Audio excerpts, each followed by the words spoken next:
It's another beautiful Sunday afternoon. This is Rubbin'minds. Welcome. My name is Ebuka Obiuchendu. Thanks a lot for joining us.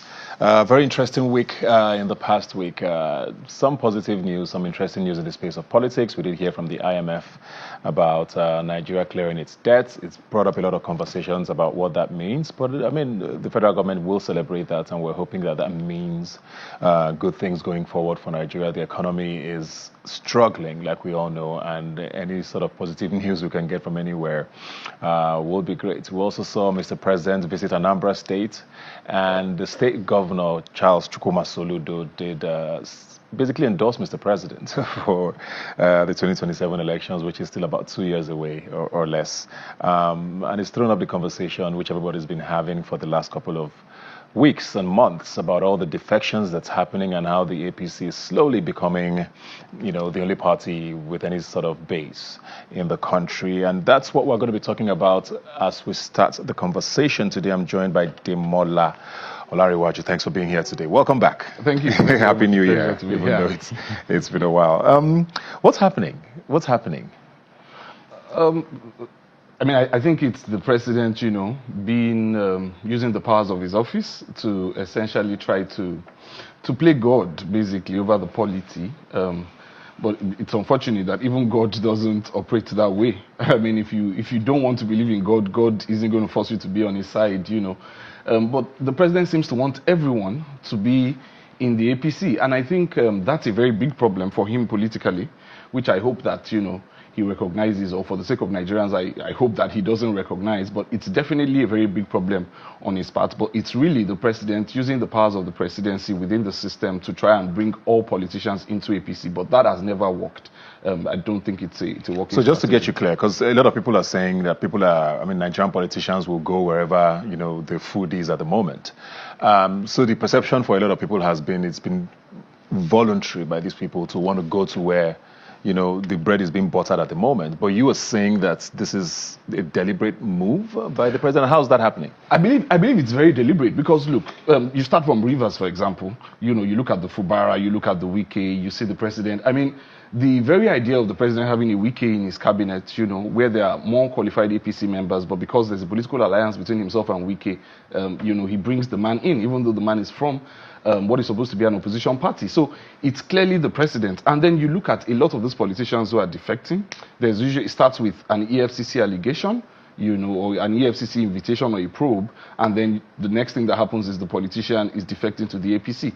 I think the president is quite aware of the fact that a lot of Nigerians are not happy with his government, and he's trying to bring all the politicians into APC, regardless of whether these politicians are strange bedfellows. And I think it's a move that will backfire eventually. I think the dreams of a one-party state, I don't think is going to be realistic in Nigeria. But we've said a lot of things were not realistic in Nigeria, and over the years we found out many things are possible here. And we've seen it happening in a lot of African countries, even in countries outside the continent. So what's to say that that's not a brilliant move on his part? So you look at the people he's bringing in. If we're going to break it down, in Lagos, for example, it's understandable that he wants to keep the Sanwo-Olu base on side, but also keep the Obasa base on side. But you look at a state like Kano and wonder how he's going to balance it between Kwakwanso and Ganduje. And then the governor, you have Ganduje with you as your APC chairman, and now you're trying to bring in Kwakwanso. Ganduje is definitely not going to be happy with that.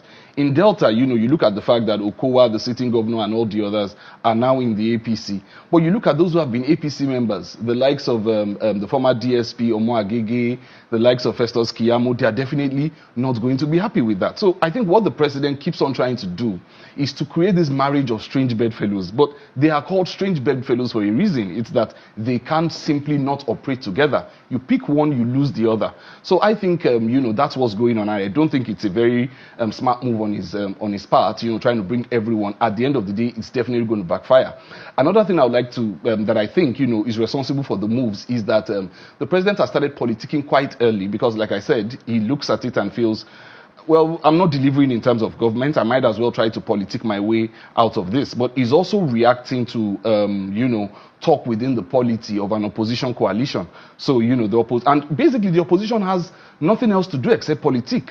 But you are the president, you are the sitting president. Your best politicking is done with government policy.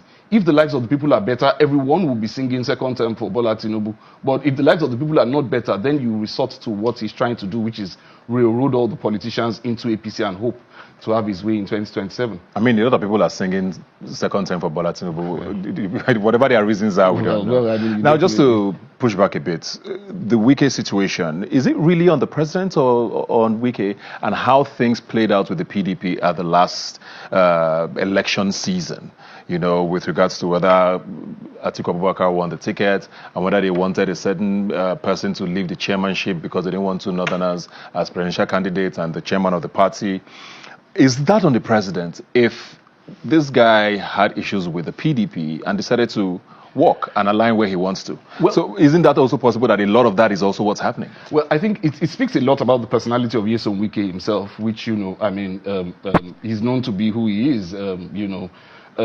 So that's about Wike. It speaks a lot about him. But then there's also the angle of the president himself willing to work with someone like that and appointing him a high-ranking member. Yeah, most people would do that within his ministerial. So where you've had that before in the past, especially under the Obasanjo government, there was an official partnership between the government and then the opposition. You know, the idea was, let's have a government of national unity so we don't give room for a military coup, because it was the first democratic experiment at that time. But ever since that time, people would resign.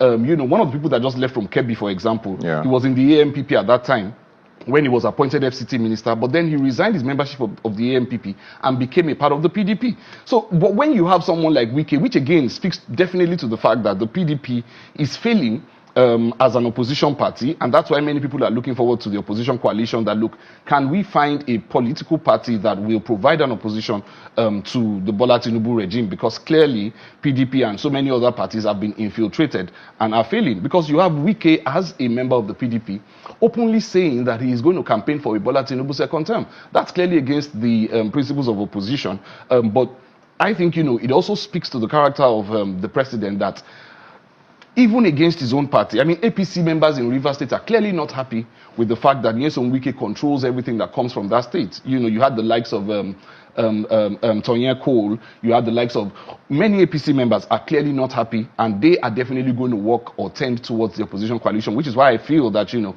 it's not the best political move. Sometimes you want to have a clear idea of who your opponent is and who's on your side. Yeah, I know. I mean, Mr. President, a lot of people are saying that this is him doing his machinations or whatever you want to call it.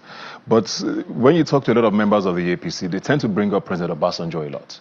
And in his time, it may not have been this blatant, but there were talks about how the EFCC and the ICPC were formed at the time, how he tried to capture the Southwest and almost completely, you know, did that. And, you know, talks about how he used his powers as well to try to make the PDP what the APC is today. But the one thing that stood out for a lot of people were that the governors and a lot of people in the opposition still tried to an extent to fight and stand up. That isn't happening now. So as much as we want to blame or, you know, talk about Mr. President, why are these people falling so quickly, so fast, so easily? I think it's a sad commentary on most of the governors, the fact that the governors of this class do not exactly have the kind of spine that the governors of 1999 to 2007 had. But then again, you know, in terms of looking at the polity, as at the time that Obasanjo did a lot of those things, he did those things, the constitution was not exactly clear. I mean, these were people who were sworn in on May 29, 1999, without having read the constitution. So nobody came into office knowing exactly what the constitution said. A lot of the things Obasanjo did were experimental, you know, such as, you know, the imposition of a military administrator, the dissolution of the state democratic structure. And by the time they went to court, the court said, look, this is not the meaning of what the constitution says. You don't have the power to dissolve or to suspend a governor. So Bola Tinubu doing that now, after the courts have made that clear, that's why it appears illegal to so many of us. In Rivers State, for example, Obasanjo did it with so many states, but interpretations were got, and, you know, so a lot of things became clearer in democracy. For it to still be happening after 2 decades of experiment with democracy, I think, you know, it says a lot about the quality of leadership that APC is producing for Nigeria. Let's talk about the PDP. And, you know, the party that was touted to be the biggest in the continent at some point, and how they were going to be in power for God knows how many years, and what it has become now. I mean, a lot of people will say this started off with the way things played out, like I said, in the last election cycle, and it hasn't come back since then. Do you think the PDP is done? Well, that's it. Because, I mean, a lot of the heavyweights are out of the way. Well, the ones who are still there seem to be working, against the party.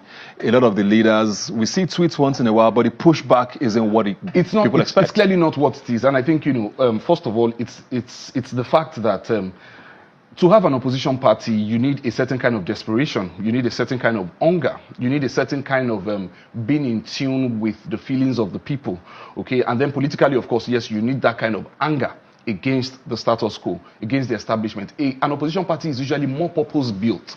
Okay, so we come together and say we definitely want to build an opposition party that will oppose this government. What you have with the PDP is a party that was in power for 16 years, now trying to transform itself into becoming an opposition party. It's very difficult. The mindset shift is very difficult. A lot of people have spoken about how, El Rufai has been showing more fire these days. He's clearly angry. He's clearly upset. There's a passion in him. You can't see that passion in PDP because PDP, the system is essentially made to be a ruling party. So there needs to be a lot of tweaking.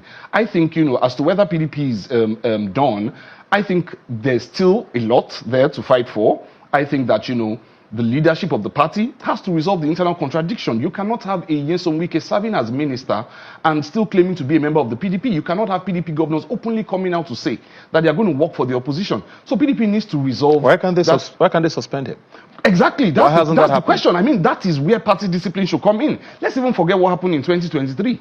That you worked against the party. Let's say, okay, can we all agree that whoever we pick next in 2027, this person is not doing well enough for Nigerians. We are going to, put up our best fight against him. But instead, the party is acting like a satellite party for the APC, which is an unfortunate situation. But I think that, there will be politicians who will definitely be in opposition to Bola Tinubu, and I think that those politicians are looking at the polity right now, looking at PDP, looking at Labour Party, and saying, look, we need to find a party that is purpose-built for opposition. And I think that when the time is right, we'll see that opposition coalition.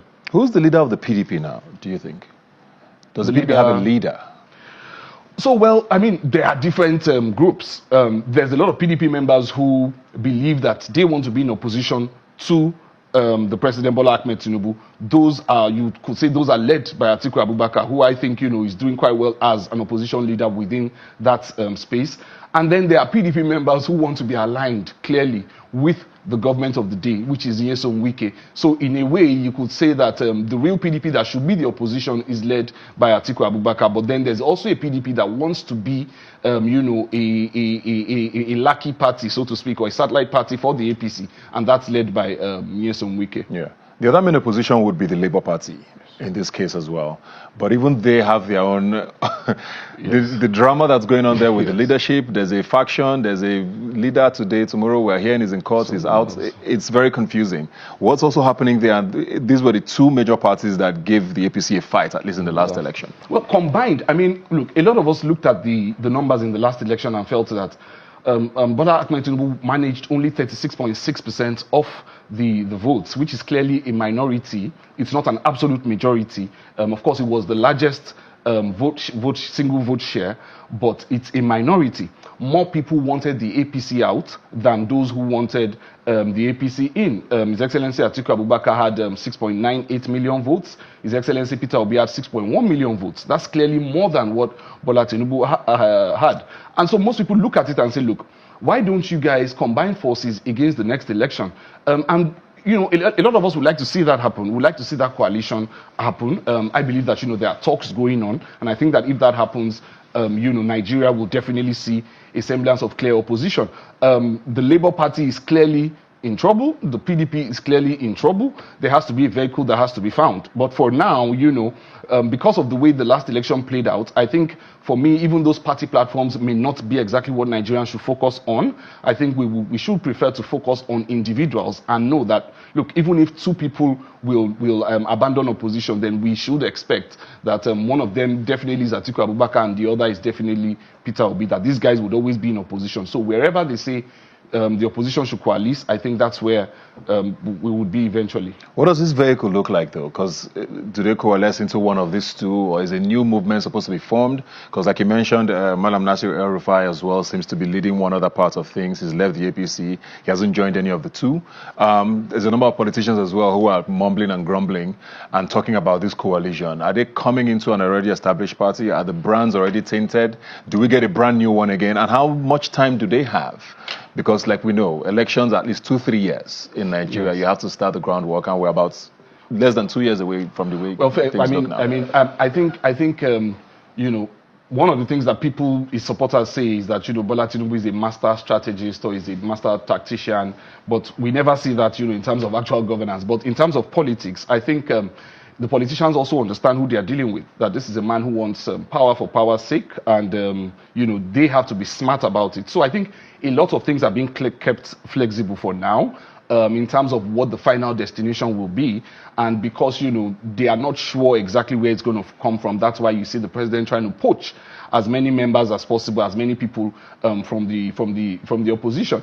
So I think they are keeping things a bit flexible. What I would say is, at the end of the day, look, we could have a repeat of the 1999 situation. Remember, in 1999, Olufalaye was a member of the Alliance for Democracy, and the candidate of the APP was Umaru Shinkafi, and eventually Olufalaye resigned his membership of the AD, joined the APP, and then picked an APP running mate. So I wouldn't be surprised if until the last minute, you even have two frontline opposition candidates, you know, which splits the forces of the president. They are attacking different people, and then eventually you have a coalition. So, for example, we might say in Osun State we are supporting, you know, the incumbent governor on the PDP platform, but in a state like Anambra, for example, we are supporting Charles Soludo. But of course, Charles Soludo has now declared this other way. So there's going to be that flexibility, okay? I think there's going to be that flexibility, and we have to be ready for it in terms of the polity because of the personality of who we are playing with, which again, I don't attach much relevance to, because if you are fighting so hard for power, then, like I said in the beginning, the best campaign for any incumbent government is your performance. If you perform well for the people, then the people will say, get a second term on the platter of gold. But we are not seeing that. What we are seeing instead is the master strategist. Please, can you master strategize the economy and make petroleum cheaper for me? Very quickly, is there any fairness to the criticism some heavyweights who are supposed to be in opposition are getting about how maybe quiet they have been? We hear about President Goodluck Jonathan. We've heard about, you know, former Senate President Bukola Saraki, who are not necessarily pro this government, but are maybe not as vocal as people expect them to. Is that a fair judgment?